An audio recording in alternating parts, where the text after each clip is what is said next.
This is the Goldmine segment of the podcast where I dig out the small, unexpected lessons hidden in the everyday work of running a business. I'll share one, we'll pull out the takeaway, and then add it to our shared stash of wisdom. I've been joking with some marketing friends lately that I want to put this on a t-shirt and wear it everywhere. Hope is not a marketing strategy. And while it makes me laugh because I'm a marketing nerd, I think it's true and it's kind of painful because how many times have we leaned on hope when what we really needed was a plan and a strategy? I've leaned on hope plenty of times in my business. I know I'm not the only one. I'm not calling you out. We all do it. We say things like, I hope my Black Friday, Cyber Monday is good this year. I hope this email performs. I hope people show up to my event. Of course we hope. It's human. That's a good thing. It means we're positive. It means we have a good outlook. But the truth is that hope by itself, without a plan or a strategy, has 0% ROI 100% of the time. I've always had this kind of like complicated relationship with hope because, yeah, I'm a dreamer.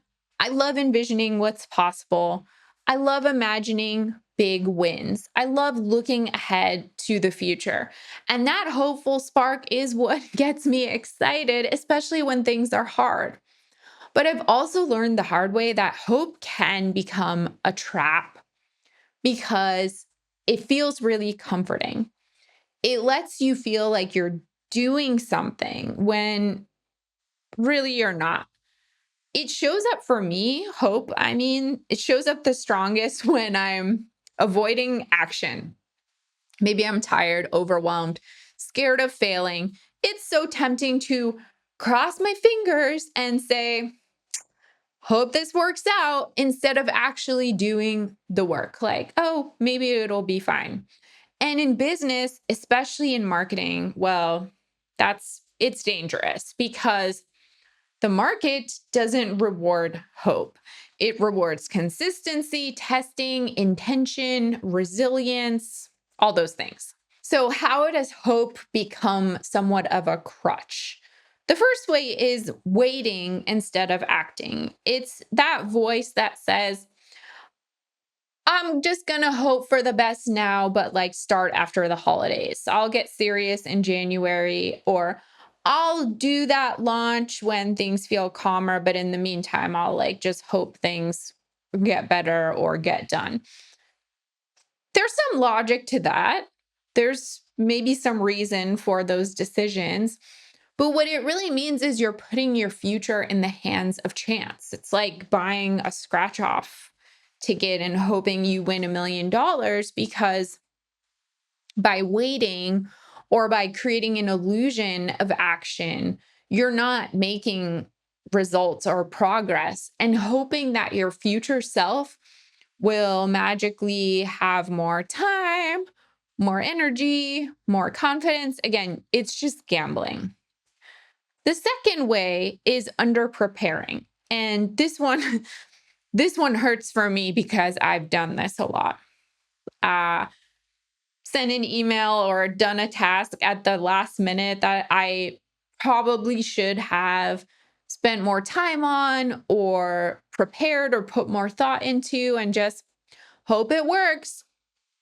Posting randomly on social media and hope it lands with my audience without testing timing or segmentation. You're basically tossing darts in the dark. It's true that sometimes you will get lucky, but luck is not a strategy, and luck definitely does not compound over time the way intentional action does. And then 3, avoiding investment. This is the sneakiest. It's when you tell yourself, I'll just stick to the free stuff, the DIY stuff. Maybe that's the free tools, the free exposure, free ideas you kind of pick up here and there without a real focused plan of attack.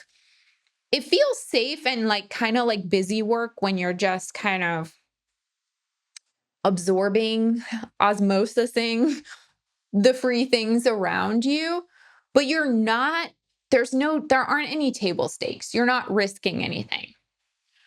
Actually, you are risking something. You're risking growth and progress, because when you never invest in your own success, you're basically saying to the universe, if you believe in this, I hope it happens for me. I'm hoping it happens, but actually, I'm not willing to bet on myself.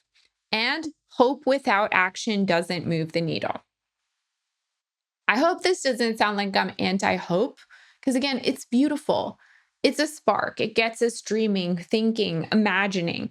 It makes us resilient enough to even be so crazy to want to run a business in the first place. But it's not the vehicle. It's just maybe it's the gas in the car. You need a strategy to actually go somewhere, to drive, to know where to go, and to do it in a way that makes sense. So basically, you need to feed hope with consistent action, or it'll fizzle out and it's not going to move the needle. And you're going to be left wondering, and you're also going to be wasting time and wondering, where did all of that time go? So instead of leaning only on hope, I try to ask myself, okay, hope is great.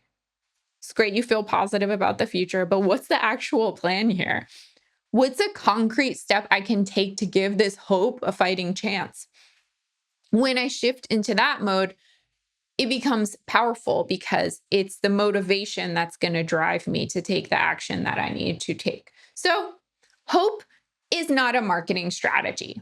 I want it on a t-shirt. I want it on a mug. Maybe I need it on a sticky note above my desk, because I need the reminder too.